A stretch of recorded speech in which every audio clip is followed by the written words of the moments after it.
Assalamualaikum warahmatullahi wabarakatuh. Perkenalkan, saya adalah asisten dari admin Araniri Channel, yang akan memandu kawan-kawan semua dalam pembahasan soal-soal seleksi P3K tahun 2023, dengan formasi jabatan Pranata Laboratorium Kemetrologian Ahli Pertama. Bagian pertama, dengan tema pengetahuan umum metrologi legal dan peraturan perundangan metrologi legal di Indonesia. Jika kawan-kawan berminat untuk mendapatkan modul ajar, silahkan hubungi kami di halaman deskripsi video ini.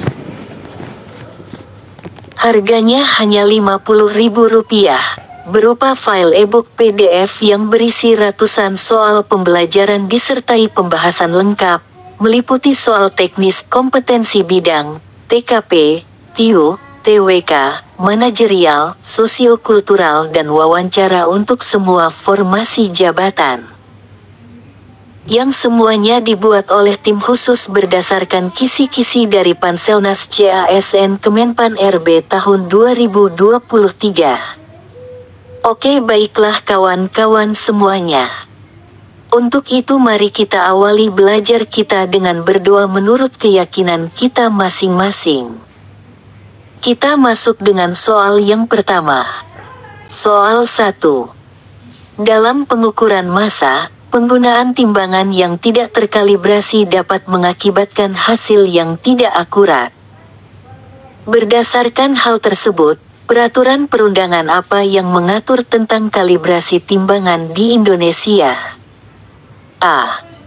Undang-Undang Nomor 7 Tahun 2014 tentang Metrologi Legal. B. Peraturan Presiden Nomor 34 Tahun 2021 tentang Penegakan Metrologi Legal. C. Peraturan Menteri Perdagangan Nomor 63 Tahun 2012 tentang Persyaratan Metrologi Legal. D. Peraturan Badan Penelitian dan Pengembangan Nomor 19 Tahun 2016 tentang Kalibrasi Timbangan. Jawaban yang tepat yaitu C. Peraturan Menteri Perdagangan Nomor 63 Tahun 2012 tentang Persyaratan Metrologi Legal. Pembahasan, Peraturan Menteri Perdagangan Nomor 63 Tahun 2012 merupakan peraturan yang mengatur tentang persyaratan metrologi legal di Indonesia. Dalam peraturan ini terdapat ketentuan-ketentuan mengenai kalibrasi timbangan yang harus diikuti. Soal 2. Metrologi legal merupakan bagian dari metrologi yang diatur oleh peraturan perundangan di Indonesia. Apa definisi dari metrologi legal? A.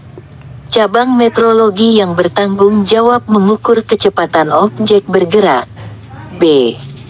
Disiplin ilmu yang mengkaji tentang teori dan praktik pengukuran. C.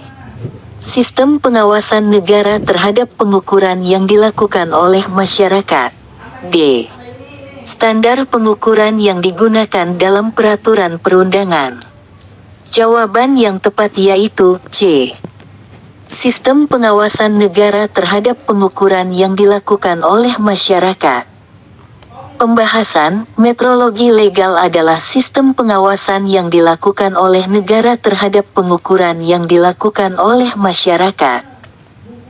Tujuan dari metrologi legal adalah untuk memastikan keakuratan hasil pengukuran dan adanya kejujuran dalam perdagangan.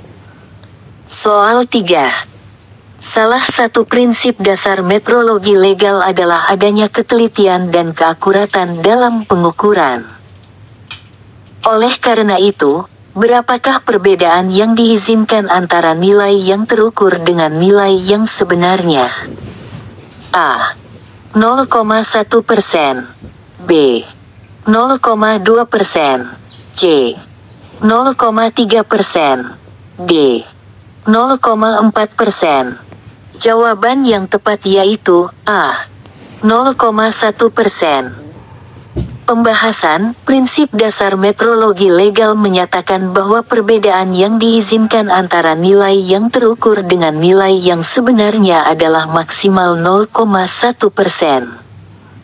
Hal ini untuk memastikan keakuratan pengukuran. Soal 4.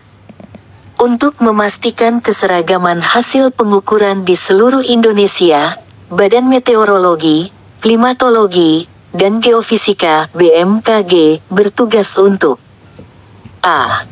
Mengkalibrasi peralatan pengukuran di seluruh Indonesia. b. Mengeluarkan sertifikat keakuratan peralatan pengukuran. c. Mengembangkan teknologi pengukuran terbaru. d. Mengawasi dan mengendalikan pengukuran di seluruh Indonesia. Jawaban yang tepat yaitu D. Mengawasi dan mengendalikan pengukuran di seluruh Indonesia. Pembahasan, Badan Meteorologi, Klimatologi, dan Geofisika (BMKG) memiliki tugas untuk mengawasi dan mengendalikan pengukuran di seluruh Indonesia. Hal ini dilakukan agar hasil pengukuran memiliki keseragaman dan keakuratan yang tinggi. Soal 5. Metrologi legal di Indonesia diatur oleh Undang-Undang Nomor 7 Tahun 2014 tentang metrologi legal. Berapa pasal dalam undang-undang ini yang mengatur tentang sanksi pidana bagi pelanggar metrologi legal? A. 1 pasal. B. 2 pasal. C. 3 pasal. D. 4 pasal. Jawaban yang tepat yaitu A.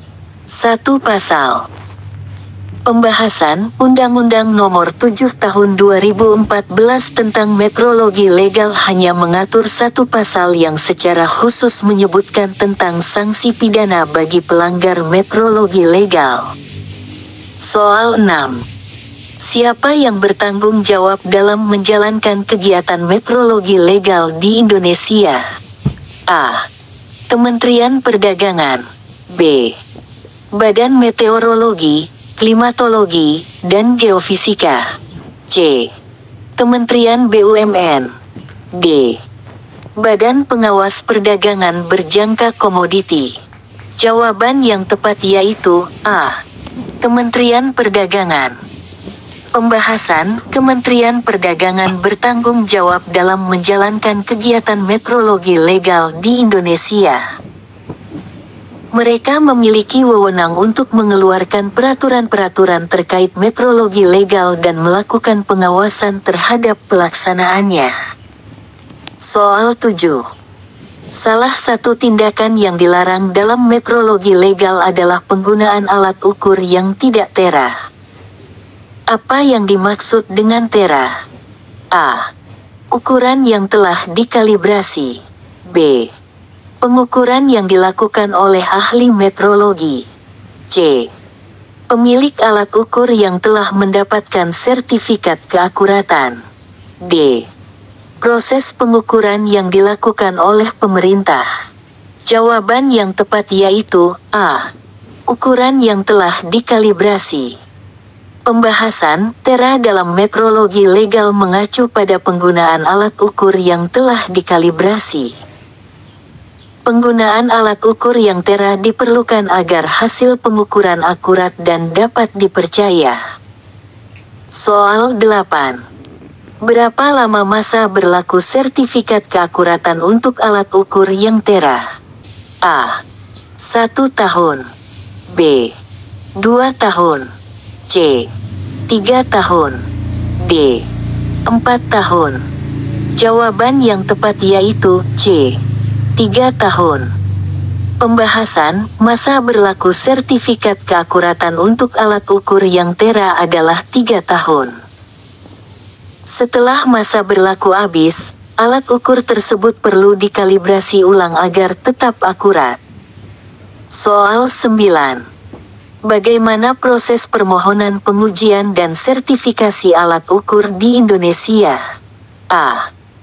Pengguna mengajukan permintaan secara langsung ke Badan Meteorologi, Klimatologi, dan Geofisika. B. Pengguna mengajukan permintaan secara langsung ke Kementerian Perdagangan. C. Pengguna mengajukan permintaan melalui lembaga sertifikasi yang telah terakreditasi. D. Pengguna tidak perlu mengajukan permintaan, alat ukur akan otomatis diuji dan disertifikasi. Jawaban yang tepat yaitu C. Pengguna mengajukan permintaan melalui lembaga sertifikasi yang telah terakreditasi. Pembahasan, proses permohonan pengujian dan sertifikasi alat ukur di Indonesia dilakukan melalui lembaga sertifikasi yang telah terakreditasi. Pengguna harus mengajukan permintaan secara resmi melalui lembaga tersebut. Soal 10. Salah satu peraturan perundangan yang mengatur tentang pengawasan metrologi legal di Indonesia adalah Peraturan Presiden Nomor 34 Tahun 2021. Apa isi utama dari peraturan tersebut? A. Standar pengukuran dan persyaratan metrologi legal di Indonesia. B. Organisasi dan tugas Badan Meteorologi, Klimatologi, dan Geofisika. C. Sanksi pidana bagi pelanggar metrologi legal di Indonesia. D. Aplikasi pengukuran dengan menggunakan perangkat lunak tertentu. Jawaban yang tepat yaitu A. Standar pengukuran dan persyaratan metrologi legal di Indonesia. Pembahasan, Peraturan Presiden Nomor 34 Tahun 2021 mengatur tentang standar pengukuran dan persyaratan metrologi legal di Indonesia. Peraturan ini menjadi acuan bagi semua pihak yang terlibat dalam kegiatan pengukuran. Soal 11. Dalam metrologi legal, apa yang dimaksud dengan stiker roda untuk kendaraan bermotor? A.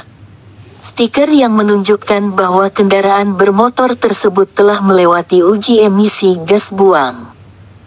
B. Stiker yang menyatakan kapasitas maksimal muatan yang diperbolehkan untuk kendaraan bermotor. C. Stiker yang menunjukkan bahwa kendaraan bermotor tersebut telah melewati uji kelaikan teknis. D.